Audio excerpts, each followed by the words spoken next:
Your mind is exhausted. The weight of everything you are carrying, the unpaid bills, the fractured relationship, the job that feels like it is slowly swallowing you whole, has become so familiar that you almost cannot remember what it felt like before it was there. You walk into a quiet Catholic church on a Tuesday afternoon, not because you plan to, not because you are particularly religious. You walk in because something pulled you. You approach the altar. You lower yourself, slowly, until your knees press against the hard wooden kneeler beneath you. And then something happens that no one ever warned you about. Your shoulders drop. Your jaw unclenches. The noise inside your head does not disappear, but it moves. It shifts. Something in your body just changed. But the real answer to why that happened is far stranger than you think. You did not just kneel. You activated something ancient, something your nervous system has been waiting for you to do. Your body is not separate from your mind. Every posture you take sends a signal. Every position your skeleton holds is a message your brain is constantly reading, interpreting, and responding to. This is not poetry.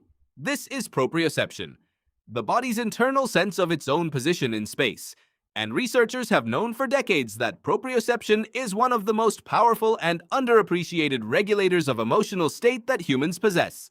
In 2010, psychologist Pablo Brinol and his colleagues at Ohio State University published a landmark study demonstrating that body posture directly influences the confidence and validity people assign to their own thoughts. Sitting upright increased self-affirmation. Slouching increased self-doubt. The body was not merely expressing emotion, it was generating it. What does that mean for kneeling?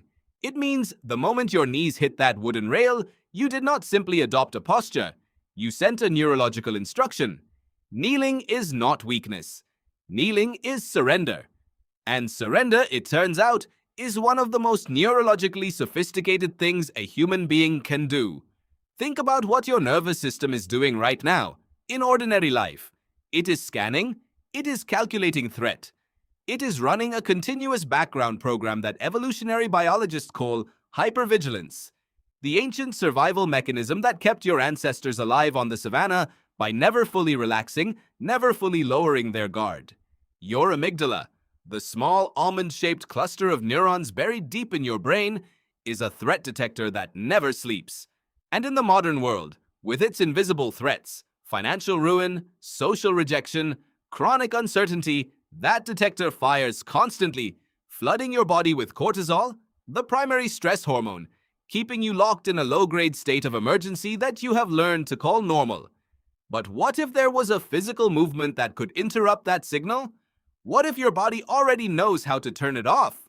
When you kneel, something measurable happens in your physiology. Your center of gravity lowers. Your muscle tension shifts from the fight-or-flight preparation in your legs and core to a quiet, held stillness. Your gaze drops or levels. And critically, your body communicates to your brain through proprioceptive pathways that you are no longer bracing for impact. You are resting. You are safe. Neuroscientist Andrew Newberg, who has spent decades scanning the brains of people in prayer at Thomas Jefferson University Hospital, found that deep ritual engagement, especially repetitive posture-based prayer, produces measurable decreases in activity in the parietal lobe, the region responsible for maintaining the boundary between self and world, and increases in frontal lobe calm.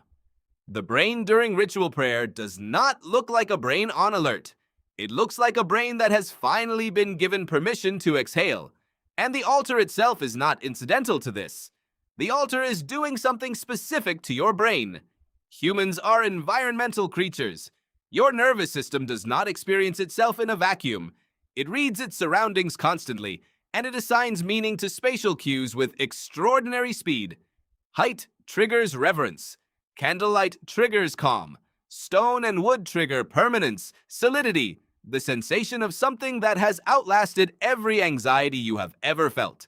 When Catholic Church architecture was codified over centuries, the high vaulted ceilings, the nave that draws the eye upward, the altar elevated at the far end of the space, it was not purely aesthetic.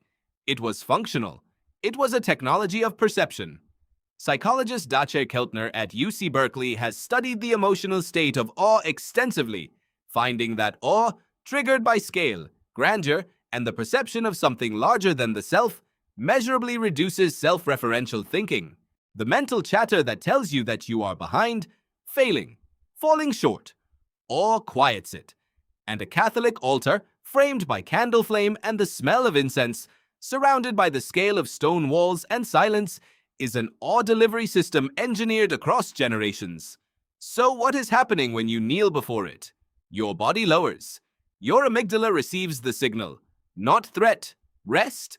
Your parietal lobe, the part of you that insists you are a separate, endangered individual, begins to quiet. Your cortisol levels begin to drop. And this is not metaphor. A 2015 study published in the journal Psychoneuroendocrinology demonstrated that participation in religious ritual, including the physical postures of prayer, was associated with measurably lower cortisol reactivity in participants across multiple religious traditions. The body inside the ritual was physiologically different from the body outside it. And here is the counterintuitive part. Here is what almost no one talks about. You did not feel better because you believed something. You felt better because you moved. This is the piece of the puzzle that modern psychology is only beginning to reassemble.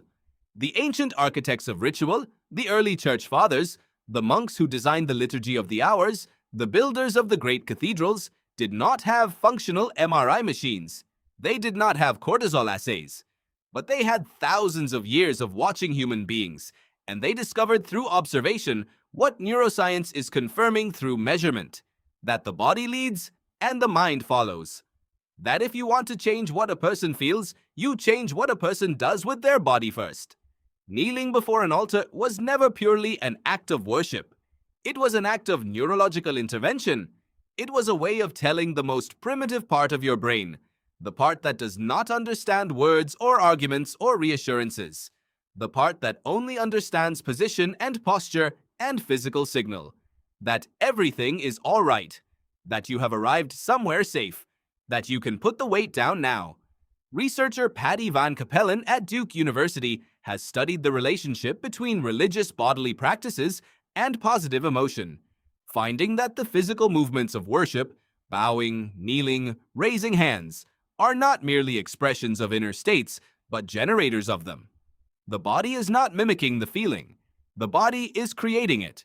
The feeling is downstream of the movement. Consider what this means for the way you have been living. You have been trying to think your way out of states that your nervous system created through accumulated physical tension, postural collapse, environmental chaos. You have been attempting to reason with an amygdala that does not speak the language of reason. You have been carrying the full weight of your anxiety in your muscles and your jaw, and the hunched architecture of your shoulders, and then wondering why no amount of self-talk seems to fully reach it. And all along, there was a posture waiting, a position the human body already knows. A way of arranging your skeleton in space that sends the ancient signal, surrender, rest, the threat has passed, you are held. The altar did not create this response in you. The altar revealed it. Because here is what the research is pointing toward, and what every tradition that has survived for more than 1,000 years already understood intuitively. Human beings are not designed to carry their anxiety alone, standing upright, endlessly scanning. We are designed for ritual interruption. We are designed for the physical act of lowering ourselves before something larger than the problem that is crushing us. Not because that something will magically solve the problem, but because the act of lowering itself, the proprioceptive signal of surrender, the environmental cue of scale and stillness and sacred space, interrupts the cortisol loop that keeps the amygdala firing. It resets the baseline. It gives the nervous system the experience of safety long enough for the prefrontal cortex, the part of you capable of wisdom, of perspective, of genuine problem solving, to come back online. You walked into that church carrying everything. You knelt before the altar. Something shifted. Your shoulders dropped. Your jaw unclenched. The noise moved. That was not mystery. That was your nervous system finally receiving the message your body had been trying to deliver all along, that you are not in danger, that you can rest, that the ancient architecture of surrender is not the abandonment of strength. It is, neuroscience is discovering, one of the most powerful things a human body knows how to do. And tonight, whatever you are carrying, your mind is still racing with problems you cannot solve. But now you know, the answer was never in the thinking. It was always in the kneeling.